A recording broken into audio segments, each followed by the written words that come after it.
Samson was the strongest man in the Bible, but his real story is not about muscles. It is about a calling from God, a dangerous weakness, and a final act of faith that shook an empire. Samson is often misunderstood as a superhero gone wrong. He's actually a mirror for our own strength and struggles. Let's break it down. The background Samson's story shows up in Judges chapters 13 to 16, set during a dark time. Israel had no king, and the Philistines were ruling over them. Into this chaos, God planned a deliverer. An angel told a childless couple, Manoah and his wife, that they would have a son. He would be set apart to God from the womb. This set-apart status was called a Nazirite vow. The Nazirite vow from Numbers 6 had three main parts: no wine or grapes, no touching dead bodies, no cutting hair. The hair was not magic.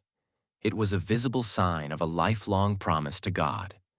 Samson grew up with this calling. His strength came when the Spirit of the Lord moved on him. He was meant to begin freeing Israel from Philistine control, but his path would be tangled with his own choices. The conflict key events. Samson's life starts with promise. Judges 13 says the boy grew, and the Lord blessed him. But then we see the tension between his calling and his cravings. First, he wants to marry a Philistine woman in Timnah. His parents push back, asking why he wants someone from the enemy nation. Samson pushes ahead anyway. The text says God would use this for his purposes, but Samson's motives are not pure. On the way to the wedding, a young lion attacks him. The Spirit of the Lord rushes on Samson, and he tears the lion apart with his bare hands. Later, he finds honey in the lion's carcass and eats it, sharing it with his parents. This is our first warning. A Nazirite was not supposed to touch dead things. Samson is already moving close to the line. At the wedding feast, he tells a riddle based on the lion and the honey. The Philistines cannot solve it. They threaten his new wife and her family to get the answer.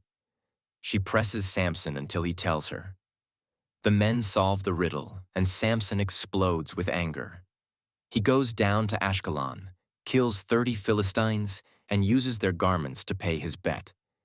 When he comes back, his wife has been given to another man. The spiral continues. Samson ties torches to the tails of jackals and burns Philistine fields.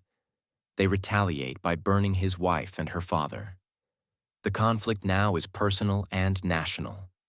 Samson strikes back, and the Philistines move to capture him. His own people, the men of Judah, tie him up to hand him over to the Philistines. They are so used to oppression that they fear freedom. But when the Philistines shout against him, the Spirit of the Lord comes upon Samson again. He breaks the ropes like burnt thread. He grabs a fresh donkey's jawbone and kills 1,000 men. He names the place Ramath-lehi, and then, in deep thirst, he cries out to God. God splits a hollow place and provides water. This moment matters. It shows Samson's strength is not endless, and it is not his own. Dependence on God brings relief in weakness. For a time, Samson judges Israel for 20 years. But the story circles back to Gaza, a Philistine city. He visits a prostitute. The Philistines lay a trap at the city gate. Samson wakes at midnight, lifts the gate, posts and all, and carries it to a hill far away. This is dramatic, but it is also a clue. Samson keeps walking near temptation. He keeps surviving, but he is wearing down his soul. Then comes Delilah. The rulers of the Philistines offer her silver to find the secret of his strength. Delilah asks again and again. Samson plays games with ropes and new cords. Each time he breaks free. Yet he keeps staying with her. Finally, he tells her the truth. He is a Nazirite from birth. If his hair is shaved, he will be as weak as any man. Delilah lulls him to sleep. A man shaves his head, and she shouts that the Philistines are upon him. He gets up expecting to fight, but the spirit is gone. The Philistines seize him, gouge out his eyes, and take him to prison in Gaza. He is blinded, humbled, and set to turn a mill like an animal. Then a quiet line of hope. His hair begins to grow again. Remember, the hair is not the power. It is the sign of his vow. What is growing is not just hair. It is a heart turning back to God. The Philistine leaders throw a big feast to their god Dagon. They bring Samson out to entertain them. They place him between the pillars of their temple. Samson asks the servant to let him feel the pillars that support the house. He prays, "Sovereign Lord, remember me. Please strengthen me just once more." He pushes against the pillars with all his might. The temple collapses on the rulers and the people. The text says he killed more in his death than in his life. Samson dies, but his mission to strike the Philistines lands a decisive blow. The meaning, lesson. So what does Samson's story mean? In his own time, Samson showed that God could raise a deliverer even when Israel was compromised. He was a warning and a weapon. He exposed the bondage Israel accepted, and he broke it, but at great cost. Samson was not a model of self-control. He was a mirror of our divided hearts. He had a God-given calling, and yet he kept chasing what felt good. His victories were real. His failings were too. The sign of his calling was on his head, but the source of his strength was the Spirit of God. That is the big twist many miss. Hair did not give him power. God did. Hair, like all outward signs, only mattered when the heart lined up with the calling. What does this mean for us today? First, strength is not just a personal trait. Strength is a gift to steward. When we forget the giver, pride turns power into a trap. Second, compromise does not happen all at once. Samson touched dead things. He played with secret sins. He stayed in places that tempted him. Each step seemed small until he woke up empty.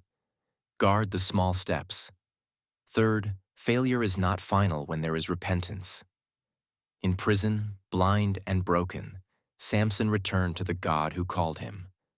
God heard him. God can redeem what our choices ruined. There is also a deeper pointer here. Samson's birth was announced by an angel. He was set apart, rejected by his own people, betrayed for silver, stretched out his arms, and in his death struck a blow against the enemy. In a shadowed way, Samson's life points forward to Jesus. But the contrast matters. Samson was strong, yet sinful. Jesus is strong and sinless. Samson's death destroyed his enemies. Jesus' death saves his enemies. Samson's power came and went. Jesus rose from the dead and gives the Spirit to those who trust him. If Samson shows us the danger of a divided heart, Jesus offers a new heart. If Samson shows that God can work through a flawed champion, Jesus is the flawless champion who finishes the work. Here are 3 takeaways you can carry today. Your calling is holy. Treat the signs of it, your habits, your vows, your boundaries, as sacred. They are not superstition.